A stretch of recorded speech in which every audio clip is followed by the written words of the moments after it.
Welcome to Peak Lesbian, a very exclusive podcast. I'm your host, Carol. Hello, ladies and gentlewomen.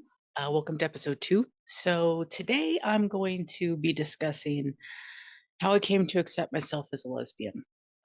If it's kind of weird looking back, 20 some years when I first realized that I was, in fact, only attracted to women.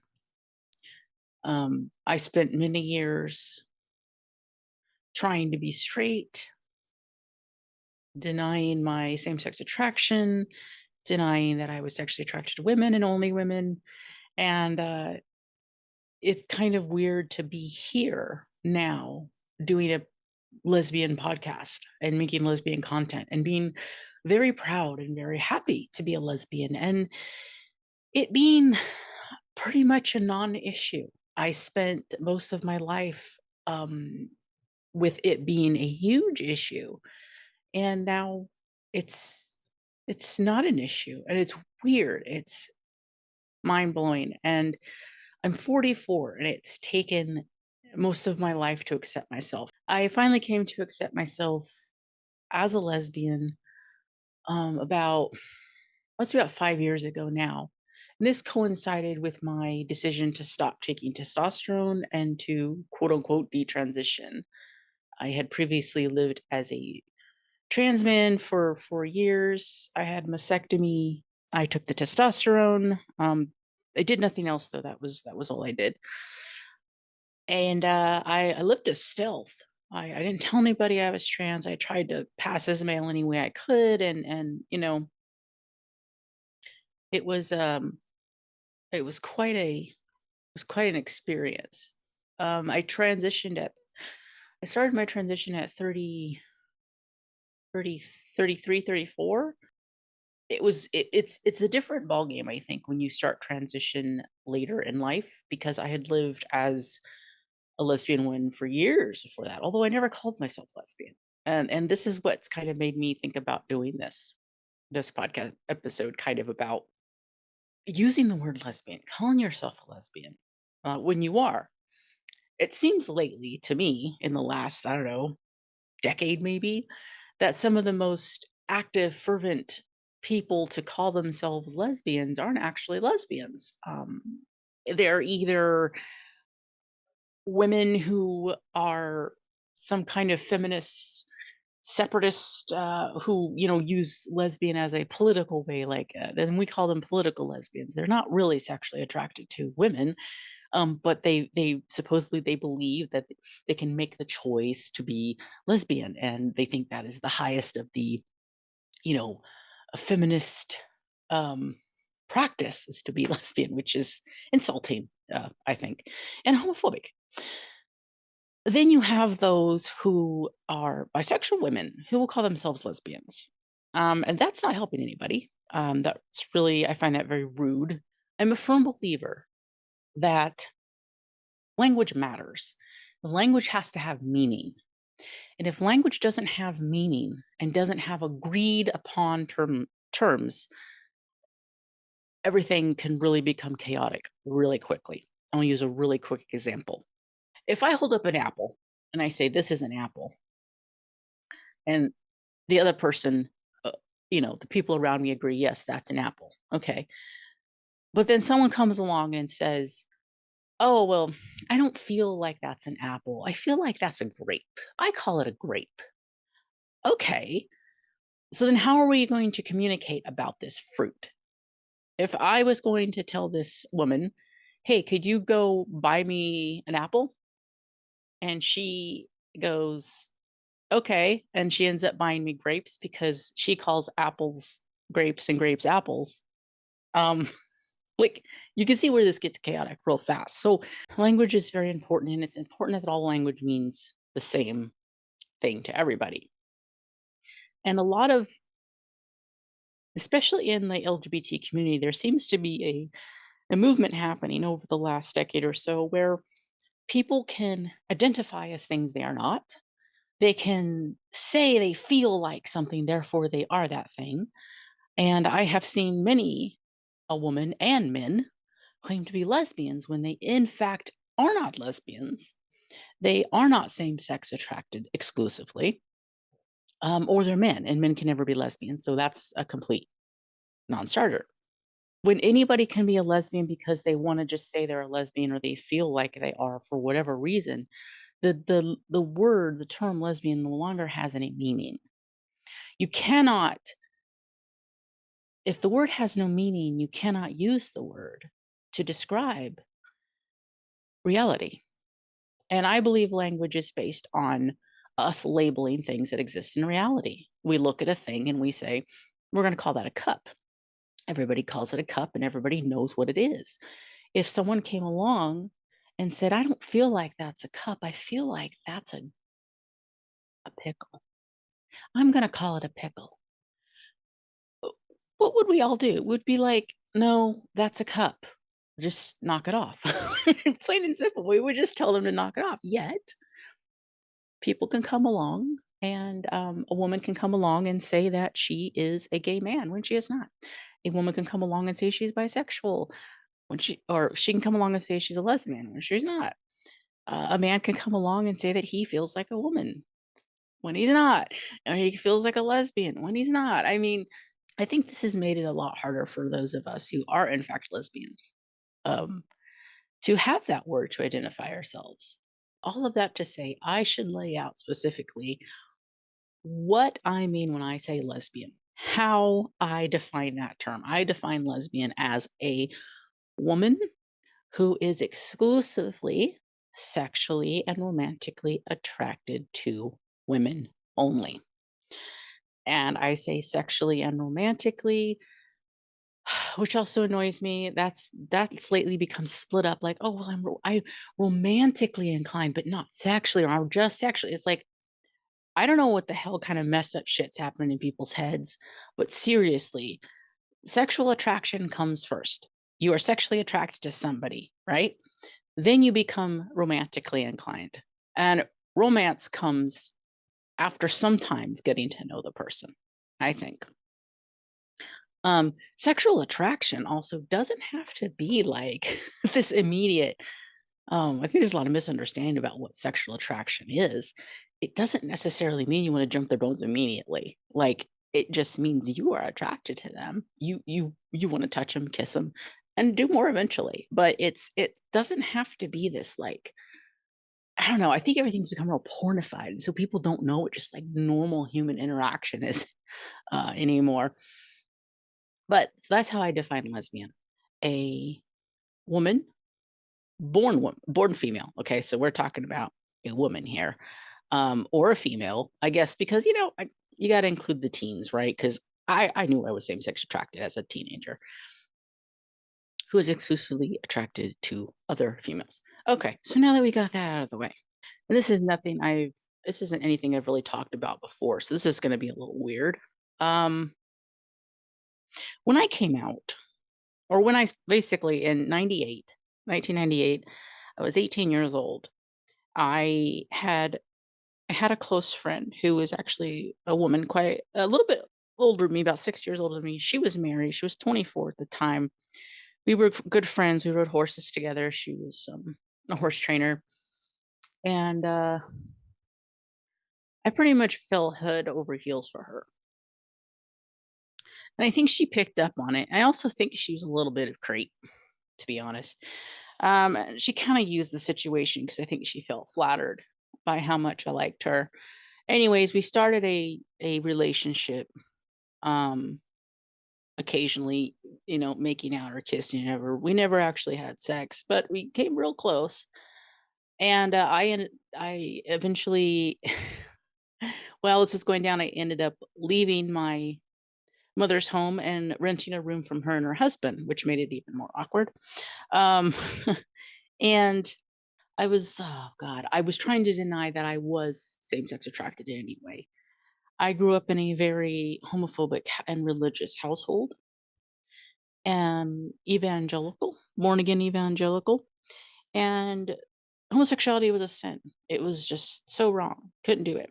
And I remember when I was 17, after realizing earlier that year that I had a very intense crush on an older woman, not this woman I was telling you about earlier, but another woman, a friend of my mother's. I realized, oh my God, I have sexual attraction towards women. That is a huge no-no. Oh my goodness. And I spent a year praying and reading the Bible and asking God to make me straight, asking God to take the desire away.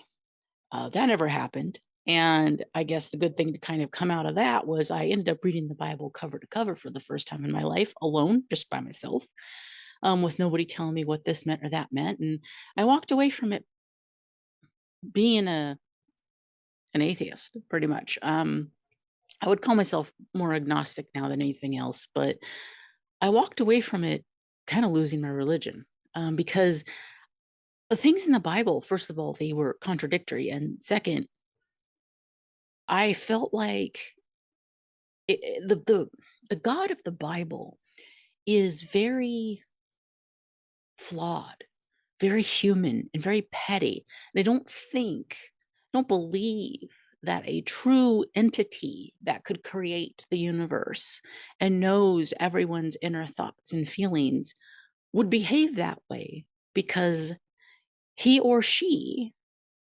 would understand and know things that humans could never wrap their head around. They would never punish. I don't believe a God would ever actually punish people, because God would know why we do the things we do. So that was kind of my takeaway. And I ended up just kind of like losing my religion, like I said. And I, uh, I kind of ran screaming from that too. I was like, okay, this isn't working. Well, me, I believed my mother, and I believed all so many of the women around me, and just society. I believed when they said, "Oh, you just haven't found the right man yet." I believed that. I was like, "Oh yeah, I haven't found the right man yet." So I gave it a really good try. I dated quite a few men, and yes, I did have sex with men. And it's one of those weird things where it wasn't until I accepted myself as a lesbian and embraced myself as a lesbian that I really, for the first time, felt kind of traumatized by forcing myself to have sex with these men I didn't really want to have sex with. Um, I I look back on it now as a self-inflicted conversion therapy. And I'm not the first woman to feel this way or to say that we've done this. I have talked to some women who said the same, that they feel like they were basically trying to, change their sexuality. And it can be very traumatizing to do that. So I gave it a good try, and no dice. I just wasn't attracted to men. Um, I didn't really want anything to do with them. The first time I kissed that woman that I lived with, first time I kissed a woman, I remember thinking, "Oh my god, this is mind blowing. This must be why straight people like sex so much." Because, like, if they feel this way about the opposite sex the way I feel about the same sex, then I get it, and I get that I'm not inclined that way. Um, but at the time in the late '90s, in the circles I ran in, it was very cool to be bisexual.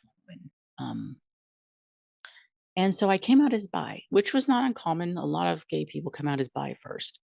Came out as bi, and I was very accepted with that. But people around me quickly realized that even though I said I was bi, it would have nothing to do with men. So then one day, one of my friends just confronted me straight out and said, "What are you, like, a lesbian now?" And I said, I might be." And she was disgusted by it. She was not happy with it, even though she was totally down with me being bisexual, but not lesbian. And that was a very quick lesson for me. And so I spent the next 20 years of my life trying to convince myself that I was bisexual, because I could force myself to have sex with men. So that must mean I'm bisexual, right? um and to the point where it got really just messed up and confusing. And um And then if you bring transition into it and trans ideology into it, it really gets messed up because a lot of what is believed and kind of enforced in that culture and belief system is that, it's the whole hearts, not parts, a person's, you hear this a lot.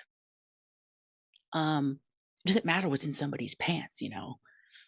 It's almost like they're making it, I don't know, for a movement that says they're so sex positive, they're really not because sex involves genitals.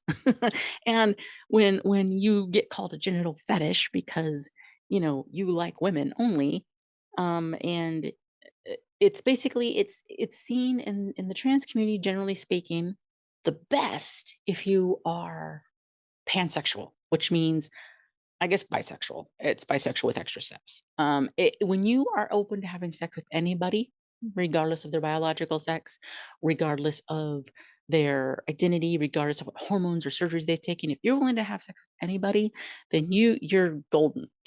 Great, you're good. But if you have boundaries of any kind, that's kind of a no-no.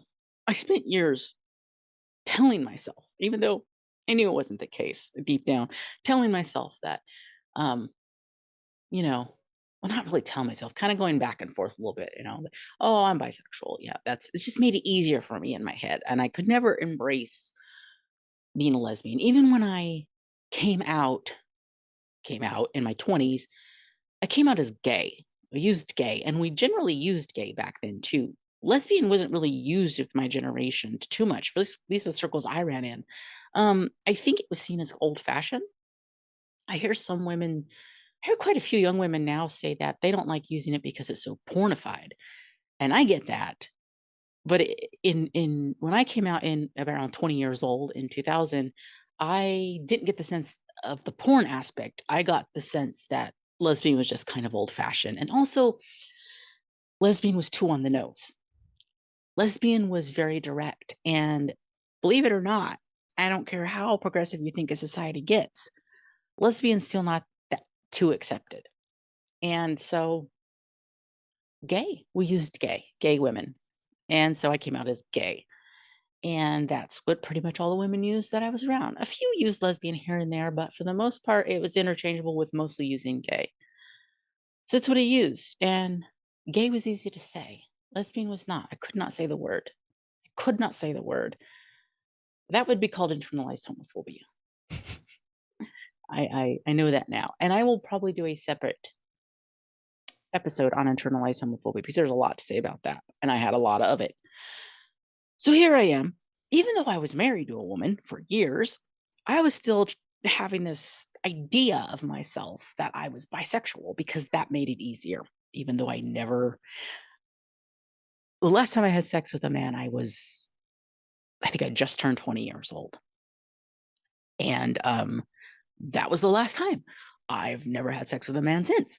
So even though I spent years with women and then only one woman, I still hung on to that bisexuality with an iron fist. Um, and then the trans stuff came into it, and then when I was trans identified, I tried to again approach that whole, oh, maybe I'm bi. Let's try to be bisexual because it's easier to be bisexual than a lesbian. And I'm glad I never actually tried to force myself to have sex with men again, because that would have been a lot of self harm to do. It was a really strange time. What goes on in one's head and what is reality can oftentimes be two very different things. So I went through my 4 years of identifying as trans, a lot of turmoil, in some ways, transition was helpful for me, and other ways it was absolutely devastating, such as life. Um, it it wreaked havoc on my mental health. My mental health didn't get any better. Okay, I was mentally ill to begin with. I have been mentally ill most of my life. It did not help it. It made it much worse. And after 4 years, I ended up really crashing, and where I couldn't leave my room, and I was having multiple panic attacks a day. And I finally gave in to my psychiatrist, pretty much begging me to get on an antidepressant.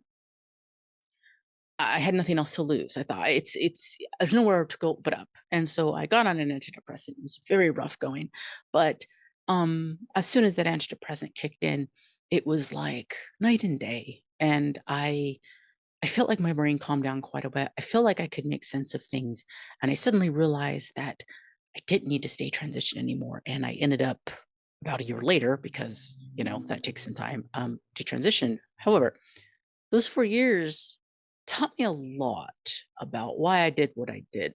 I realized that I, in fact, was treated much better when people thought I was a man. I have looked pretty much like this since I was 21. I shaved my head when I was 21, and I generally have kept it shaved over the years. I've always been butch, I guess, is what I've been called, just a more masculine side. And I have generally been treated like shit a lot, both from family, from some friends, in work situations. I mean, I've said that being butch sometimes can feel like death by a thousand cuts because it's just these little tiny things that happen every single day, like being called sir and then having the person go, oh, I mean, ma'am, I mean, and then having like everybody who is around you in this public space, wherever this is. For me, it always tended to be the grocery store. I don't know why. Looking at you like, oh, what a fucking freak. um, Getting dirty looks, getting women pull their children away from you, getting told that you're a pervert, getting told that you can't come to family events because you will probably try to recruit or molest children. The list goes on and on. You're going to die. You're sinful. You're disgusting. I was just the grossest of the gross, according to society. And I felt that. I felt that deeply.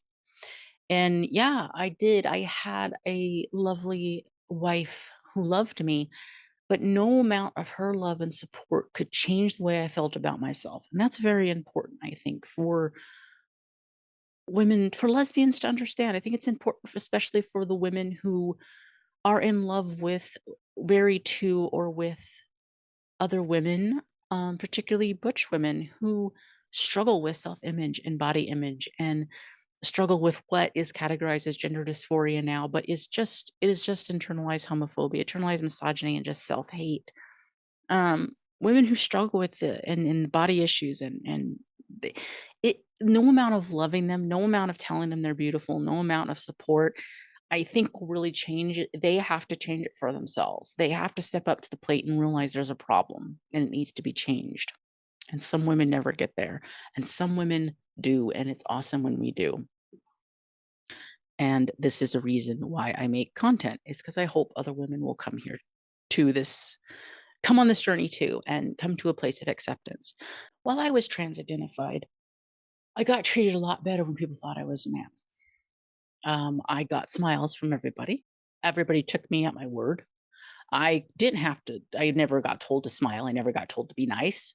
My ideas were great. It was day and night. And that experience made me realize, oh my God, like misogyny is real. Like basically the 4 years being, well, 3 years, I guess, passing as male for the most part, um, made me realize that patriarchy is real. It's not something I made up in my head or exaggerated.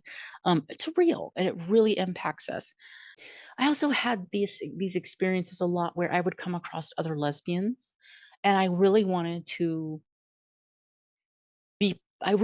them to see me as a lesbian, and I wanted to like be friendly with them, wanted to talk to them. I wanted that recognition and I didn't get it because I didn't look like a woman. I looked like some kind of weird dude. I honestly, I think a lot of women could recognize that I was really female, but a beard can cover a lot, and I did have a glorious beard, so most people wouldn't even think twice. I think, I assume, but even I couldn't. I missed. I did not expect it to happen, but I missed being seen as a lesbian. I missed that. There was something missing. There was something not right. And, of course I ignored that and shoved that down, but there was the nagging feeling in the back of my brain, that I was living a very dishonest life. And I had to lie all the time. I had to hide my sex all the time. I also had the experience of running across, I worked in mental health with youth, teenagers, and I had the unfortunate experience. Well, I loved that job. I did. I loved working with the kids, but I had the unfortunate experience of running across a lot of teenage girls who identified as trans men. And the vast majority of them were more masculine looking girls. And to me, looked like they were just butch lesbians and would probably grow up to be lesbians. They were definitely same sex attracted. One specifically, I remember, I could see her struggling with all her little friendships that she had while in the hospital I worked at. I could tell she liked these girls. She liked these girls more than friends. And she was really struggling with coming to terms with who she was, her sexuality, being a girl. There was just a lot going on and she identified out of it. And I really saw myself reflected in her. Like I could see her trying to escape being a lesbian and trying to escape being female by her trans identification. And I it kind of dawned on me then. I was like, yeah, that's what I did. And and there was this huge part of me that wanted to tell her it gets better. It's okay.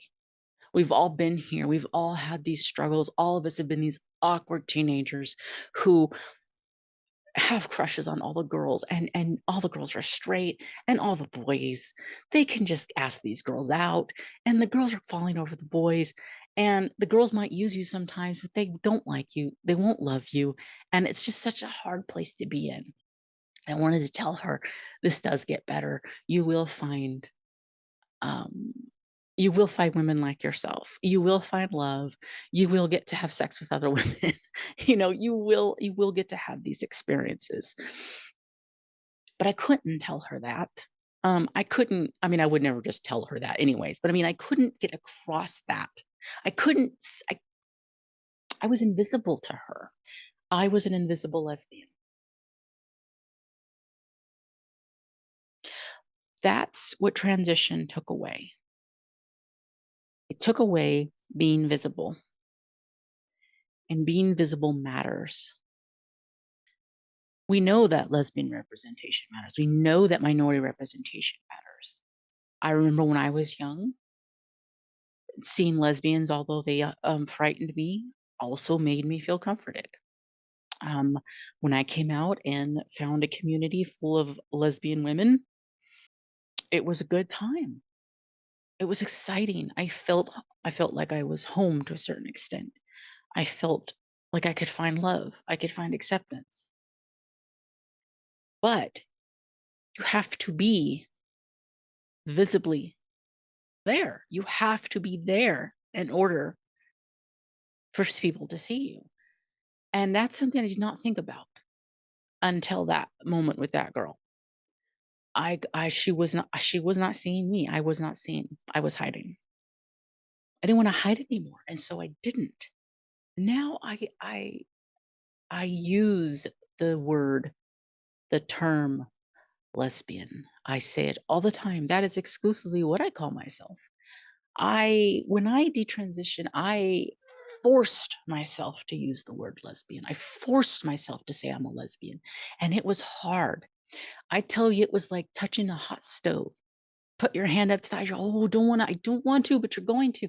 Like, it was that difficult to say lesbian. Now I say it. There's been times where I've been at work and I've just said it like it was no big deal. And after I do that, I go, oh my God, I just said it like it was no big deal. And it's a very nice feeling to have. I live very much out loud.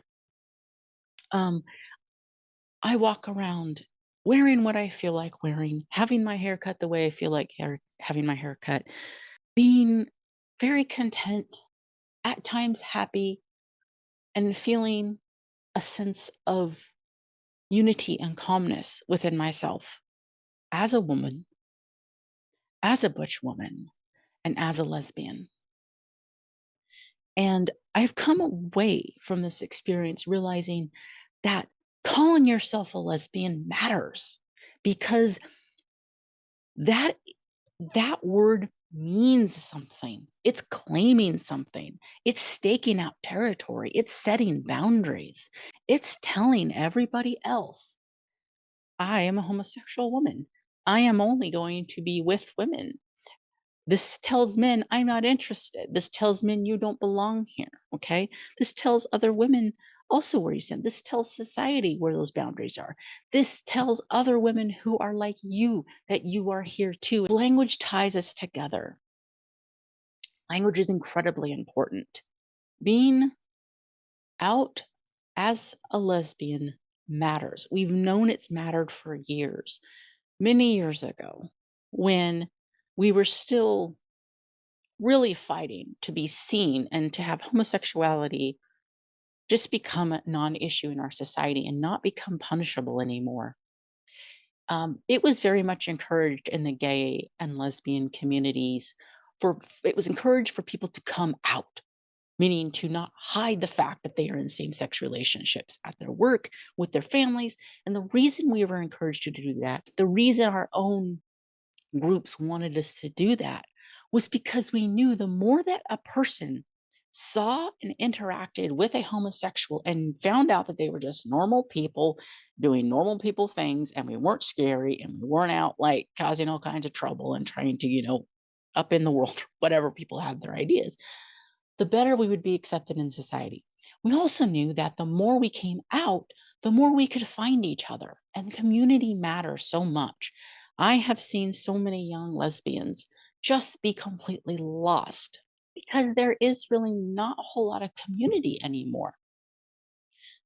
There is something when you take a word and you dilute it down so much that it no longer has meaning, you lose so much. You lose the ability to decipher who your people are and who your people aren't. You lose the ability to draw boundaries, and that's very concerning.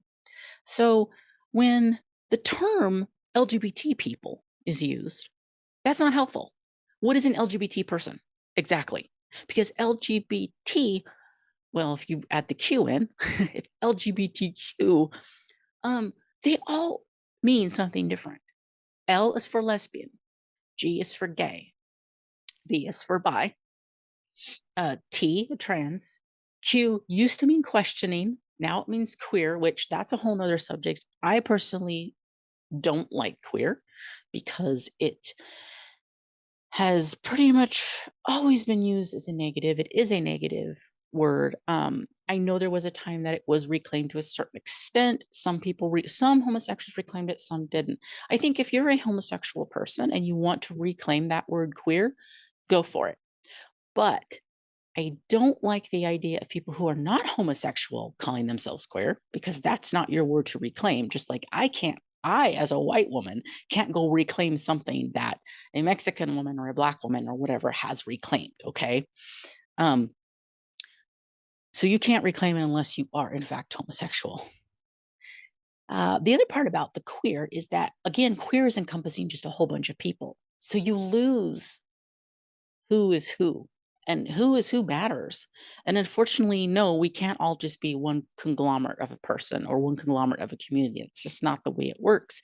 Women, lesbians, same sex attracted women do need our own spaces sometimes. We do need our own people sometimes. We cannot always have everybody in because then we are unable to make very important connections that need to be made. And it used to be understood that, you know, people who are a minority in a society have certain special needs and desires that we as a good progressive society should allow them that space to have, right? We should respect their boundaries to create their communities and create the kind of environments they need to thrive. Somehow we lost that along the way in the quote LGBTQ community. I don't know. But I think lesbian is important to use for that reason, because it really does stipulate who you are. It really does draw those boundaries, and it really does tell other women who are same-sex attracted that, you're one of them. You're in that group. You're on their team. And that's important. It's such a human need and desire. Humans thrive. Humans thrive when we're in communities where we feel we belong. And that's so important. So I use lesbian. I use lesbian because I feel like it's very important to claim that word, to keep that label, and to let it be known that I exist and I will always exist as a lesbian until I don't exist anymore. And I want other lesbians to exist too in embracing the reality. And it's been really sad to see so many lesbians identify out of lesbian. We're just out of being women too. In order to be a lesbian, you must be a woman, and I think you must embrace being a woman. You must be comfortable and solid in yourself as a woman. You must claim your womanhood. I know it's something that's very hard for butch women to do, but believe it or not, my little gentle ladies, you absolutely are women, and you need to claim that your womanhood. Our womanhood is no different than any other woman's womanhood. Womanhood only means that you're a female. That's it. The only thing that makes you a woman is that you're a female. I love that. It's so simple, because life is actually more simple than people like to make it out. The truth is simple. I've seen so many women just opt out of womanhood by using the non-binary label. And I know for some women, non-binary seems to be more like what we used to call androgyny, right? Um, but then again, some really do use it as like non-binary, as they are neither spiritually male or female. Which what's wrong with what's wrong with being a woman who wears a nice suit and shaves her head? You know, what's wrong with being a lesbian woman? I suspect there's a lot of internalized homophobia happening, and there's a lot of misogyny and external and internal misogyny happening now, so much now in our community, and it's really sad to see. When you deny that you're a woman, when you deny that you're a lesbian, you're denying truth, you're denying facts. And when you hide the fact through label or through transition or through hiding in some other way, it doesn't just impact you, it impacts all the other women that are around you. It impacts all the other lesbians around you. And that's something I've really kind of walked away from this experience realizing, is that lesbian community is really important, and we do really need to build it, and we really need to hang on to it, and we really need to create it. And we need to be brave, strong, and unashamed to claim those boundaries and to call ourselves lesbians. I'd like to hear from you what you think about that. Did you struggle to claim your lesbianism? Did you struggle to use that word as much as I did? Let me know in the comments. Send me an email, however you reach out. And thank you so much for listening.